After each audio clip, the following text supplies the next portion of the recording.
Hello friends, have a nice day. இன்னைக்கு நம்ம என்ன பண்ண போகிறோன்னா கருவேப்பிலை வச்சு ஒரு மிட்டாய் பண்ண போகிறோம். பார்க்கலாம்.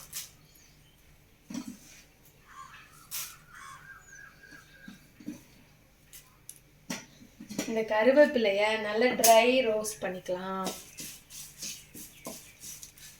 இதில் அயன் கண்டென்ட் இருக்குது. எந்த ஏஜ் குரூப்னாலும் எடுத்துக்கலாம். இதை நல்லா கருவேப்பிலை முருகிற அளவுக்கு நம்ம இதை நல்லா ட்ரை ரோஸ்ட் பண்ணிக்கலாம்.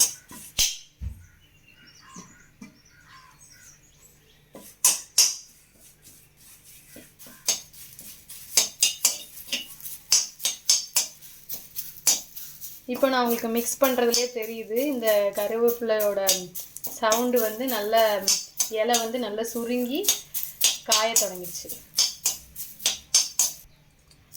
இப்போ இதுலேருந்து இந்த இலையை எடுத்தோம்னா இந்த மாதிரி நொறுங்கிடும். இந்த ஸ்டேஜில் நம்ம இதை எடுத்துட வேண்டியதான்.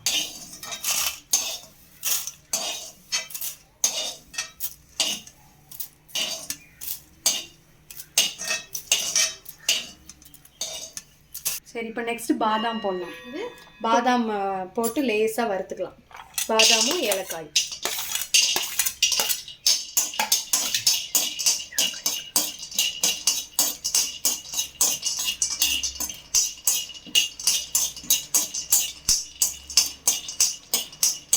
ஒரு 15 பாதாம் போதும் ஒரு குத்து கருவேப்பிலைக்கு.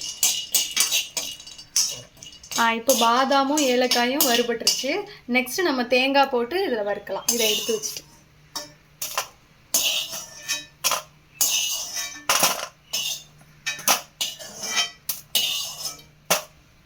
நெக்ஸ்ட்டு தேங்காயை இதில் போட்டு லேசாக வறுத்துக்கலாம்.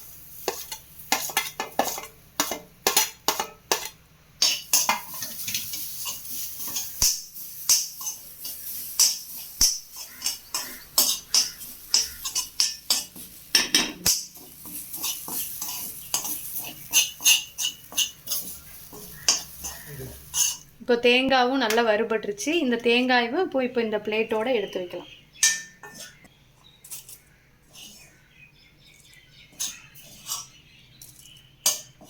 நெக்ஸ்ட்டு நம்ம டேட்ஸ் இதில் ஆட் பண்ண போகிறோம். ஸ்வீட்டுக்கு தேங்காயும் டேட்ஸும் ஒரு 10 டேட்ஸ், 10 பாதாம், 10-15 பாதாம், அப்புறம் கருவேப்பிலை, தேங்காய், இது எல்லாத்தையும் போட்டு நம்ம மிக்சியில் ஒரு ட்ரிப் பண்ணிக்கலாம்.